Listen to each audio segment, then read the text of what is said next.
Let's bring in Justin Dunk. And Kelly Rempel here. He's got some questions for you too, I'm sure, JD. How are you today, Mr. Bodog? Doing well, man. Line them all up. Let's knock them down. I'm with you on the CFL front, man. They have to get used to being in the news cycle, positive or negative. You want to have your sport talked about. Have I completely misread the situation, by the way, that the CFL prefers to be silent and not talked about right now, or have I misread it? No, I don't think you've misread it at all. That's exactly what's going on. The comparison I would make, for example, and it's just one franchise, but in Hamilton, you have the Tiger Cats and Forge FC. Obviously, the soccer club played in the Canadian Premier League Island Games, and anyone you asked for to interview from the club, you would get right away. But when it comes to the Ticats, that is more difficult, it seems, to get anyone to talk, at least on the record, if you ask for them, because there has been a moratorium of sorts, let's say, come down from the commissioner's office and Randy Ambrosie to not say anything that can be deemed even slightly negative or against what the league is trying to do from anyone that's employed in it. That's why the fine memo went out from Ambrosie's office. Yeah, take us inside that, by the way, because there's a lot of conjecture from our viewers today, and I see the comments on your site on this article. People saying, what specifically is Ambrosie referring to? Is it any inside league info or specific info to the plan for 2021? From what I was told, the memo that was circulated to every team throughout the league was also backed up by a group Zoom call that every team was on. And it had to do with recent general managers meetings and presidents meetings and board of governors meetings, that Ambrosie does not want that information leaking out into the public. Clearly, it's gone out for a number of reasons. Top among them would be there's a number of people on the other side are disagreeing with the direction that Ambrosie wants to take. They want to go for 2021. But yes, you're on point. It mostly has to do with their working plans and where they're looking to go in 2021. So what do you know about 2021? I mean, there was the bubble report, and listen, I firmly believe they talked about it. That was my report. Edmonton's being looked at as a bubble city, but then they moved on from that. What I was told was that's off the table now, but they are positive there will be a season in 2021. What do you know about that? Do we expect changes in large gathering restrictions in this country? How will the CFL look in 21 if they are this positive and confident there will be a season? The league wants to instill confidence around the country, and especially among its fan base, that there's going to be a season in 2021 of some sort. So at least we have that to loosely, let's say, rely upon right now. From what I've heard, they're looking at a number of different scenarios or have discussed possibilities. Obviously, first and foremost, they would like to have a vaccine and get back to full and packed stadiums, but they're at least discussing or looking into the possibility of many scenarios. So if you can't have full stadiums back like it used to be, then socially distance would be next on that list. I, like you, Roddy, had heard about the backup plan, let's say, of playing in a hub. There was even a 2-hub city scenario discussed. And I think where that came from was they looked at what the NHL did and how they were able to get clearance from the Canadian government and the health authorities, especially, that could be a blueprint for them to follow. So a number of different scenarios are on the table that they're discussing, but obviously they want to be able to play with full crowds. Now, Justin, it's just an observation on my part as I'm trying to digest a lot of this. Maybe the solution could be as simple as this. If the commissioner did every second Monday, I'm going to do a press conference. You can ask me whatever you want. I can't be guaranteed that I can give you all of the information because I can't talk about things that I'm not supposed to talk about or I'm asking others not to talk about. But I'll take your questions. I'll answer the questions as best I can. It'll give the media the opportunity to ask me. And if I can tell you, I will. If I can't, I won't. That would probably be better than just going week after week with absolutely nothing. Would that be a fair compromise, do you think?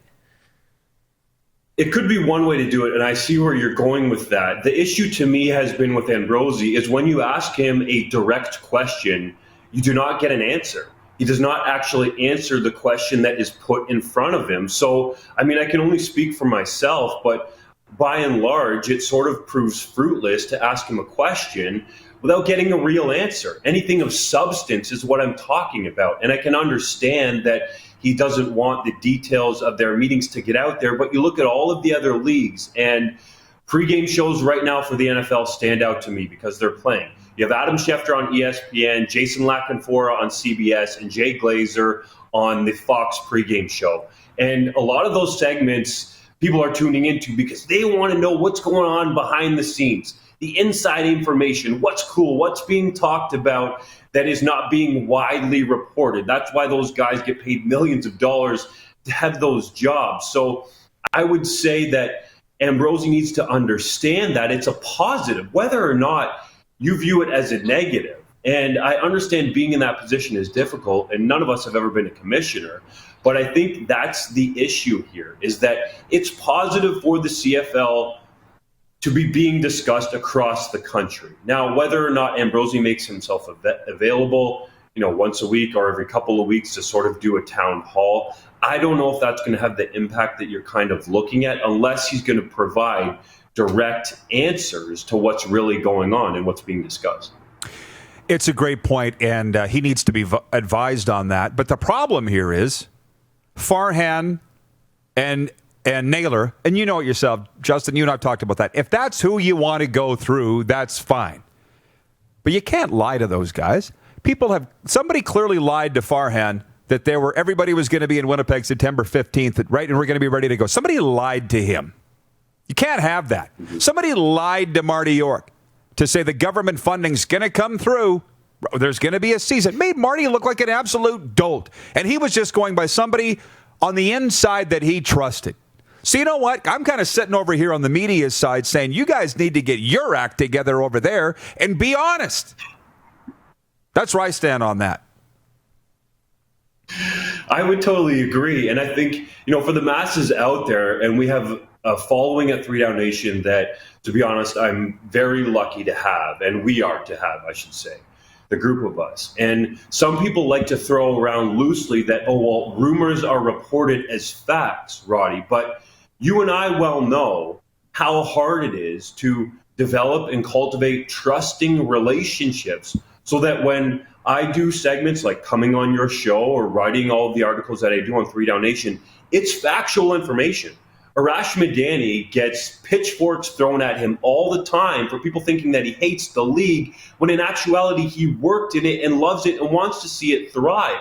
That's the reason he's so hard on the league, is because he wants to see what he views are the errors corrected. And I would say the same thing. I grew up playing Canadian football. I played at the Canadian University football level. I pretty much spend 24/7, 365 covering the league in what I feel, and yes, it's biased, but is the best way possible, and have the league being talked about. So until the masses out there can sort of understand that what we put out there is not just rumors and hearsay, that there is validity to it, and it's what's going on behind the scenes, I think that certainly needs to be corrected. And your point is well taken, that when other people are being lied to, that means they're going to have to be more careful going forward who they're getting their information from, and if they can actually rely on that source or sources. You and I view things the exact same way. That's why it works so well. Now, to other fun stuff, if there is any. What else are you working on? A lot of Claypool coverage there, a lot of Chase Claypool coverage. What do you got cooking at 3 Down? There is. So I'll get to Claypool in a minute, but I feel like the story that sort of got buried in a Friday news dump was Ed Hervey departing the BC Lions. And I've been working on it over the weekend to try to get, let's say, the real story out. And I'll play a little game with you guys right here, right now. Go search for Mike Riley on Twitter and see if his account pops up. It does not. When was the last time that Mike Riley made a public media appearance? with you guys, 3 Down Nation, or anyone else, especially out in Vancouver? Well, I can tell you it's been a number of months. So you start putting the clues together, and oh, by the way, we're in a pandemic, and it seems hard to me to believe that someone making $300,000 plus, yes, there have been cuts on the football side, would walk away from that money on a guaranteed deal for the 2021 season. So that's all I can tell you right now. I'll give you those clues, and I'm working to get to the bottom of the real reason of why Ed Hervey is no longer the general manager of the BC Lions. And as for Claypool, he's been an absolute stud. We've had wall-to-wall coverage on him. He tied Randy Moss for the most touchdowns by a receiver in the first 5 games of an NFL career in league history. So that guy is absolutely blowing up. Well, let's have some fun with that for a second, because you saw Benefield trolling the media, saying now's when the Canadian media will get on this guy's train. And some of our buds, Danny Austin, I think Naylor, said, well, we were covering him last year. Benefield's referring to high school. Benny's been on this guy's train since high school. Now, granted, he lives there in Vancouver, right? So David's been watching. But at what point did people realize that this guy is this special?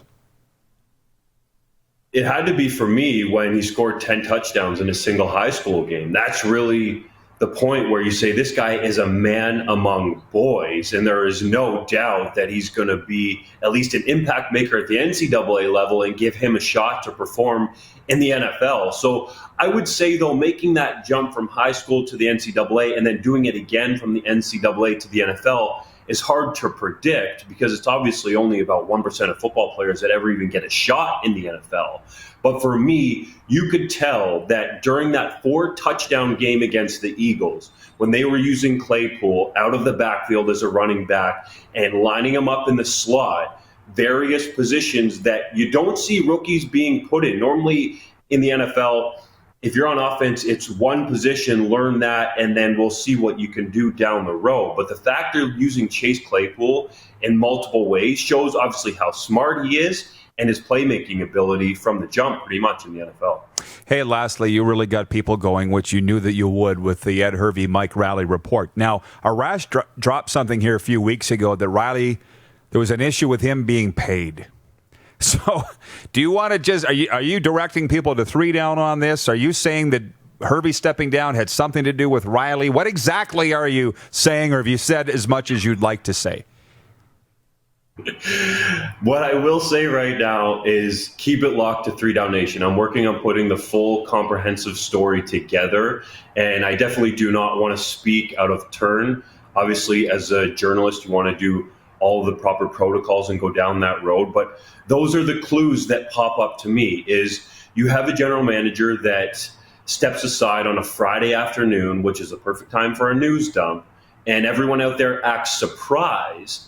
But then why the timing of it being on a Friday afternoon, late, when everyone's sort of getting ready for the weekend? And why is Mike Riley not on Twitter anymore? Also, I would add to that, again, he hasn't done any media out there. So when you pair that up with what you said about Arash Madani, there are some questions that need to be answered that I'm working off, checking all of those boxes. So keep it locked to 3 Down Nation. Hoping to have it out as soon as I can.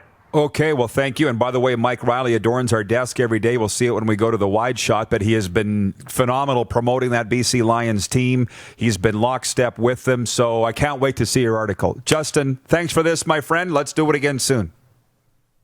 You bet, fellas. Stay safe out there. Enjoy the snow, eh? Yeah, thanks.